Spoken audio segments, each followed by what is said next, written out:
지금 이 치아 살려 쓰기 어렵다 충격을 받는 분들이 많으신 것 같아요. 충치가 있는 거를 그냥 계속 방치하는 거예요. 별로 안 아프니까 그냥 두고 특별히 문제 없네 하다가 발치하고 임플란트를 하셔야 되는 거죠. 임플란트는 째고 나사못을 받고 해야 되는 거잖아요. 임플란트를 심다가 이제 떨어지거나 없어지는 그런 경우가 간혹 생기게 됩니다.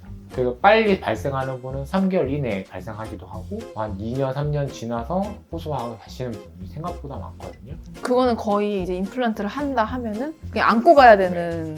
꼭 설명을 드려요. 이거 임플란트를 왜 하게 될까요? 지금 이 치아 살려 쓰기 어렵다 이렇게 하면 아무래도 조금 처음에는 충격을 받는 분들이 많으신 것 같아요. 나이가 어린 분들도 충치가 심하거나 아니면 신경치료를 한번 했던 치아 주변으로 문제가 생겨서 그런 경우에는 내가 벌써 치아를 뽑아야 된다고 하면서 좀 놀라시는 경우도 있죠. 첫 신경치료를 하게 되면 대략 성공률 90%라고 보는데 한 번 신경치료를 했는데 또 밑에 무슨 뿌리 염증이 생겼다. 그럼 성공률이 거의 60%대로 떨어지게 됩니다. 그렇게 재신경치료를 하고 나서도 또 문제가 생겼다. 그러면 이제 결국 발치를 하게 되는 경우가 있습니다.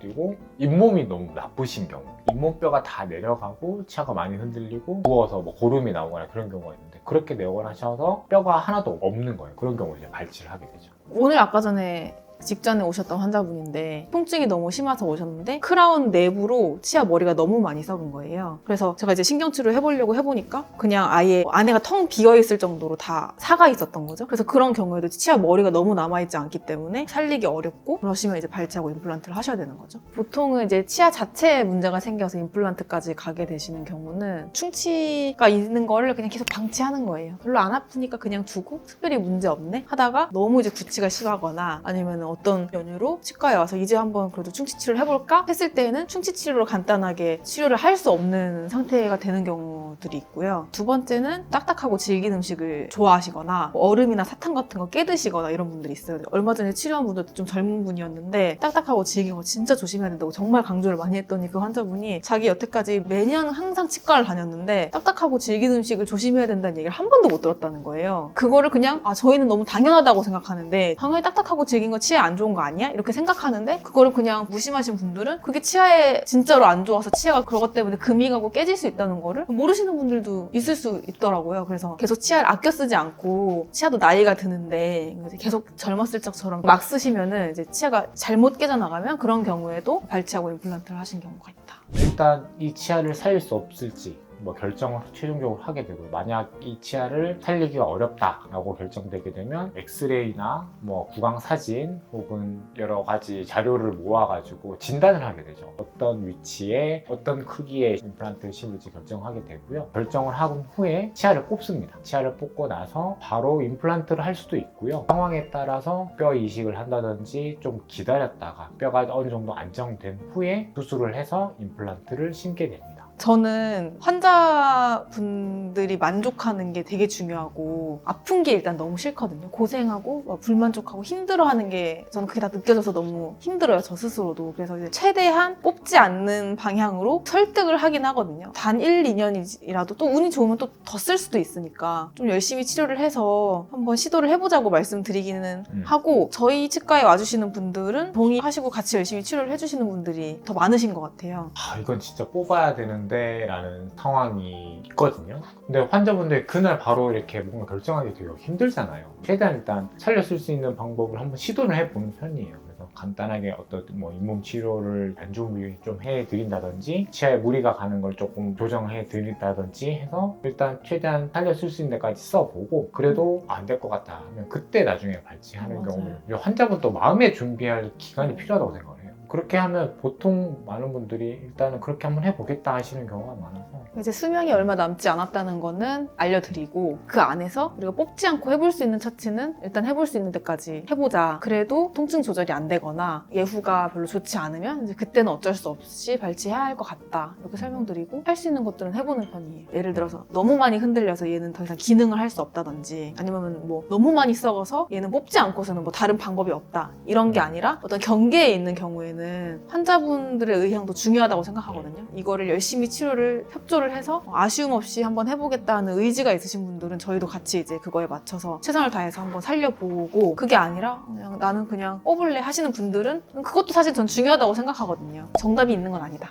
비용은 이게 또 고리식을 하냐 안 하냐, 뭐 어떤 임플란트를 사용하냐, 또 임플란트도 위치에 따라 수술이 달라지거든요. 100에서 120만 원에 고리식이나 부가적인 수술이 필요한 경우 뭐 30에서 50만 원 정도 더 들 수도 있습니다. 얼마까지 나왔다고 했죠? 39만 원? 뭐 29만 원. 29만 원. 보통은 제가 졸업했을 때만 해도 정규분포 가운데에 있는 정상적인 애들이 이제 한다 하면은 110에서 120만 원 정도가 보통이었거든요. 근데 이제 환자를 끌기 위해서 덤핑을 치는 거죠. 그냥 옆치과보다 싸게 해야 환자들이 오니까 계속 싸게, 얘보다 싸게, 얘보다 싸게 하다가 이제 29만 원까지 내려간 거예요. 근데 막상 그런 데도 가게 되면 뼈이식 비용 추가된다, 뭐 추가된다. 80, 90은 거의 되게 되는 경우가 많죠. 일반적인 경우에는 100에서 120라고 보시면 돼요. 임플란트 하고 나서 생기는 부작용. 임플란트는 째고 나사못을 받고 해야 되는 거잖아요. 그래서 아픕니다. 난 괜찮은데 하시는 분도 계시지만 너무너무 아프다고 하시는 분도 사실 있어요. 마취가 사실 또 잘 안 되시는 분들도 있잖아요. 그래서 이제 그 통증 자체가 불편하신 분들도 있지만 어쨌든 마취를 하더라도 나사를 박는 그런 힘 같은 건 다 전달이 되거든요. 예전에 어떤 환자분은 정말 머리가 뚫리는 거 정말 그 정도로 느낌이 너무 싫었다. 한번 해보시고는 그때가 트라우마. 너무 무서웠던 거예요. 저희 외할머니도 임플란트는 한 번 심어보고는 다시는 정말 그 느낌이 너무 무섭고 그냥 이대로 살다 죽을란다.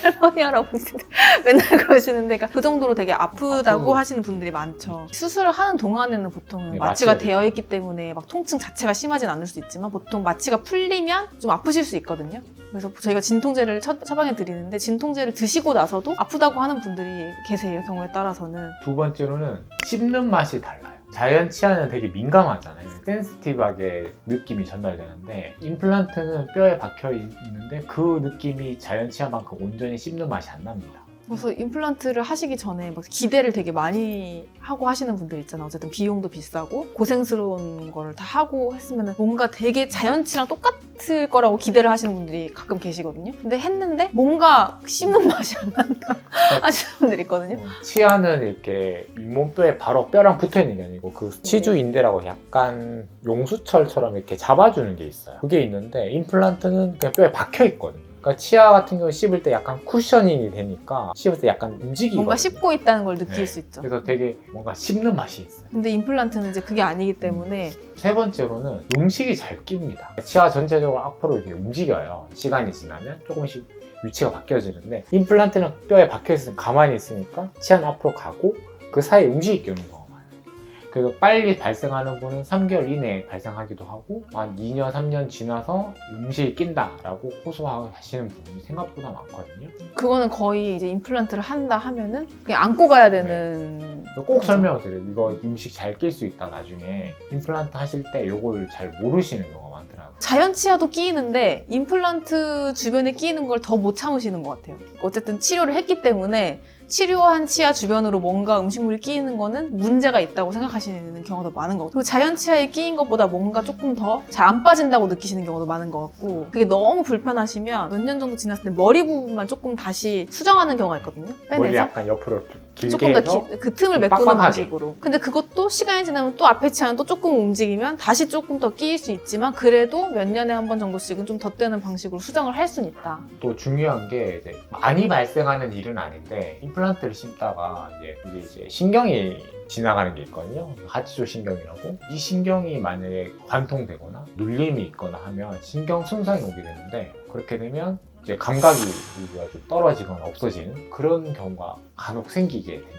보통 이제 임플란트 같은 경우 임플란트하고 이제 머리 위에 이제 나사로 이제 고정하는 경우가 많습니다. 혹은 이제 머리에 씌워 놓게 되는데 그 나사가 풀리거나 혹은 이제 머리가 벗겨지는 경우가 종종 있어요. 한 번씩 정기적으로 병원에 명원하셔서 나사를 한 번씩 쪼아주는 게 중요하거든요. 그런 게 있을 수 있다. 약간 흔들린 상태를 모르고 지내시다가 미세한 유격이 있잖아요. 그렇게 계속 방치되다 보면 임플란트가 부러질 수가 있어요. 임플란트도 하시고 나서 뭐 처음에 3개월, 뭐 6개월 하다가 1년에 한 번씩 보통 오라고 말씀드리거든요. 그리고 임플란트도 자연 치아랑 똑같이 주변에 임플란트 주위염이라고 해서 잇몸염증이 생길 수 있거든요. 이제 그런 거를 조기에 발견해서 처치할 수 있으려면 정기 검진을 꼭 하셔야 돼요. 임플란트를 하시는 분들이 많이 착각하시는 게 임플란트는 하고 문제가 안 생긴다고 생각하시거든요. 실제로는 그때부터 시작이라고 생각하시면 돼요. 치아 다 빼고 임플란트 하신 분들이 양치를 안 해도 되는 줄 아세요.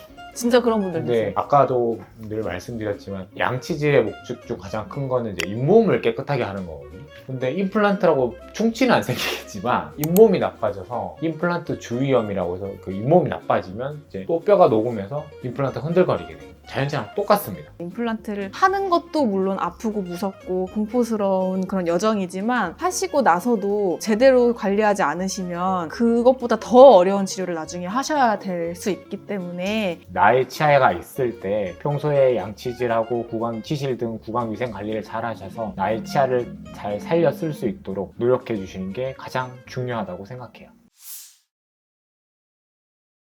오늘 이렇게 그 임플란트를 하는 과정이랑 하고 나서 있을 수 있는 부작용에 대해서 설명을 드렸는데 임플란트는 하는 과정도 무섭고 아프고 힘들고 긴 과정이지만 임플란트를 하는 걸로 끝이 아니고 하시고 나서 더 이제 열심히 더 구강 관리를 하셔야 되는 시점이거든요. 하시고 나서도 하기 전이랑 똑같이 사용하시기는 어렵거든요. 씹는 맛도 예전보다 덜하고 음식물도 많이 끼이실 수 있고 하시고 나서 뭐 나사가 풀리거나 머리가 빠져가지고 다시 치과 가셔야 되는 경우도 있고 그렇기 때문에 평소에 이제 이렇게 임플란트까지 가지 않도록 열심히 구강 관리를 해주시는 게 정말 중요할 것 같아요. 비용도 또 많이 들거든. 그러니까 평소에 임플란트 하지 않게 양치질, 치실 등 구강 위생 관리를 잘 해주셨으면 좋겠습니다. 그리고 시간 나실 때마다 정기적으로 치과 오셔가지고 정기 검진 하시고 스케일링 받으시는 게 가장 중요한 것 같습니다. 임플란트도 이런 부작용들이 있으니까 평소에 구강 위생 관리를 잘 해주세요.